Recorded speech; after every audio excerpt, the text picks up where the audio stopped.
Altså i vinterferien, uge 7, kom der et usædvanligt stort antal unge danske til Prag for at more sig. Det var normalt Prag er et pragtfuld by, og der kommer næsten 200.000 danskere hertil om året. Men lige netop den koncentration af omkring 10.000 gymnasie- og handelsskoleelever på et sted samtidig, fører det så til en række problemer, som pressen jo har skrevet om.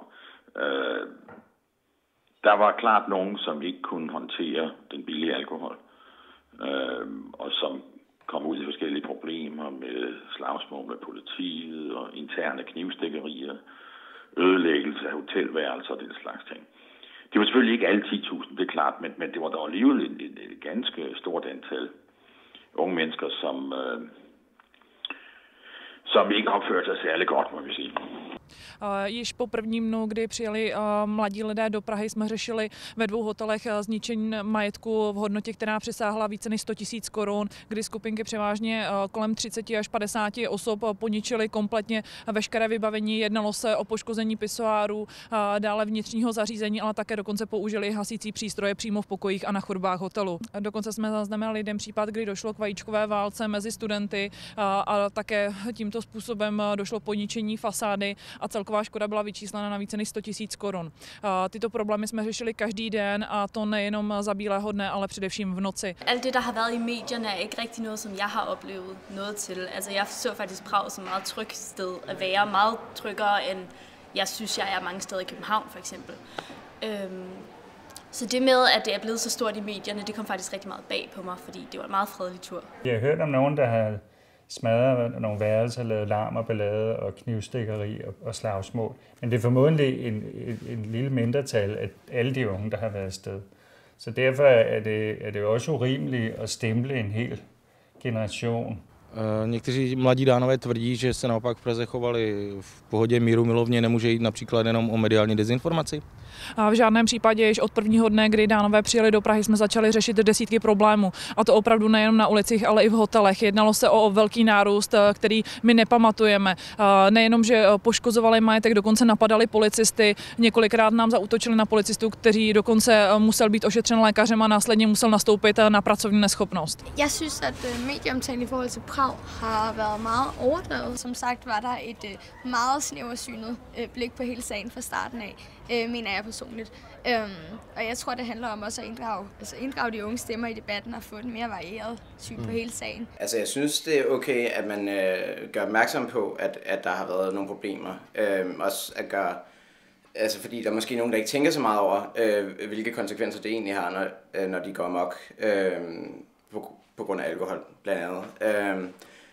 For eksempel, min samfundsfagslærer fortalte, at hans søn havde været dernede, og der var han kommet ind på et værelse, hvor de sad og tog kokain i alle hjørnerne, og så havde de taget en hel masse mad, fordi mad er jo helt vildt billigt nede i Prag. Og så havde de så bare smidt det op på væggen, som ligesom bare for sjov.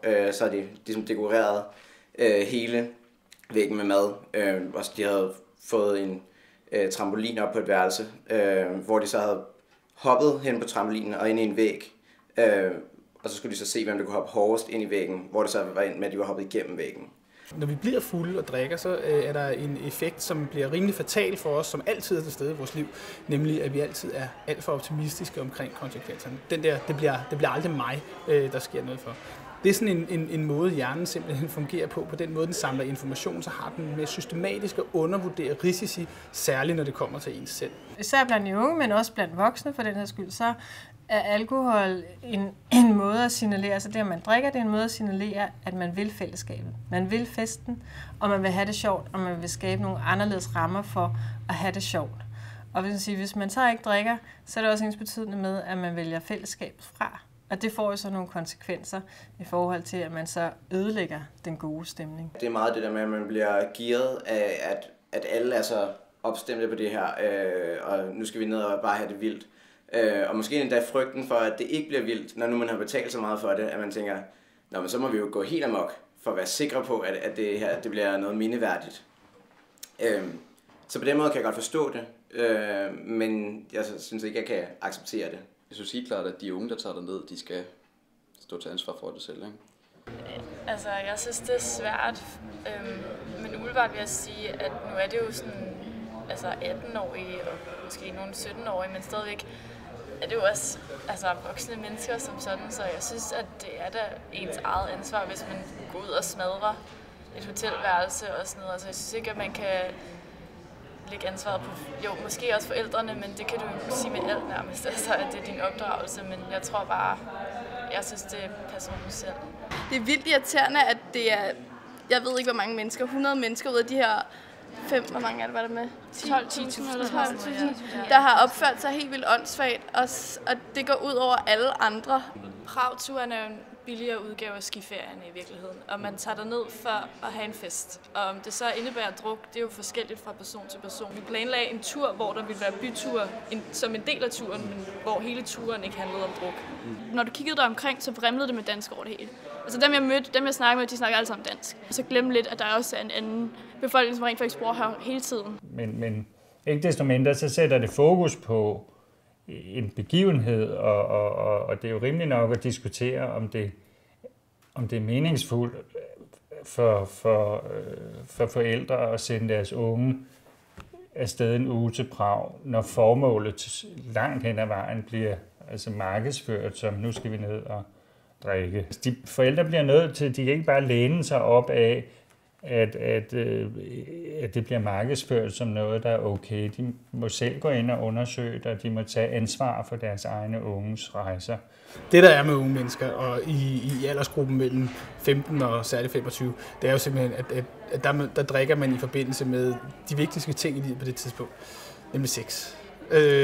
Det er simpelthen, sex og status er meget, meget stærke menneskelige motivatorer, og i den alder, jamen der er det faktisk det, der er hovedsageligt fokus på. Både presser biologien den vej, og den anden ting, det er sådan set også, at samfundet er struktureret efter det på den måde, at unge mennesker får en høj grad af frihed, knap så meget ansvar, og det giver et spillerum til, at man virkelig får tid til bare at beskæftige sig med sig selv på godt og ondt. Og det betyder selvfølgelig også, at når vi beskæftiger os med sig selv, så er det ens umiddelbare behov, lyster og drifter, der driver en. Ikke? Og det vil sige, at hvis jeg husker rigtigt, og også forstår folk rigtigt af dem, jeg kender, at det, der sker i de her ungdomsår, det er hovedsageligt, man koncentrerer sig om.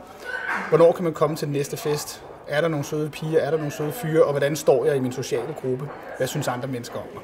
Man kan sige, at det måske... Altså, danske unge har allermest positivt indstillet for alkohol, at det er det, de forbinder med flest positive oplevelser. Ikke? De synes, at det er det, der skaber, at det bliver sjovt, at de har ikke særlig mange negative associationer med alkohol, hvor i de sydeuropæiske lande, så er der mange flere negative ting forbundet med at drikke. Og det afspejler sig jo også i den alkoholkultur. Ikke? Det vil sige, at det er den måde, man markerer, at nu skal man have det sjovt på, og man skal lave nogle andre ting, end det man skal i hverdagslivet.